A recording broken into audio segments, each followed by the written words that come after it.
Food bloggers hold a lot of power. They tell you what to eat if you want to look a certain way, with many of these bloggers actually lacking the credentials to back up these claims.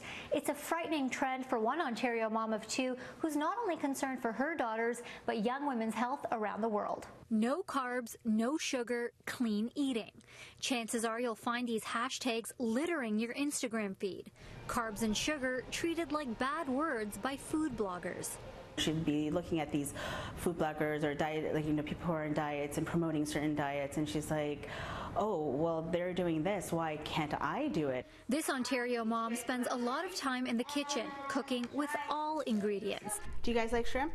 The opposite of what many food bloggers are preaching online to impressionable people like her 16-year-old daughter. Almost 80% of us are dairy intolerant. Quit dairy and watch how your body responds better to life. Have you tried giving it up?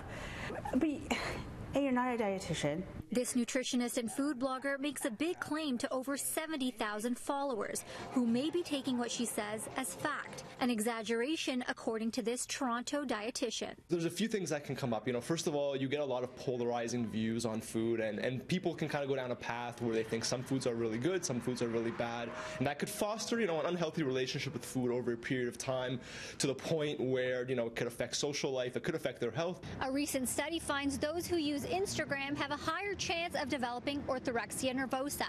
It's an emerging concept which means an obsession with eating clean. One of the most common issues that I see in my practice is people who come in and they're afraid of carbohydrates and they're afraid of sugar to the point where they won't have any fruit in their diet. And that's where I kind of draw the line. I say, okay, that's a really big concern. Amrina Hussain says she refuses to follow someone who claims to be an expert but doesn't have the credentials to back it up. In Hamilton, Maliha Sheikh, City News, Toronto.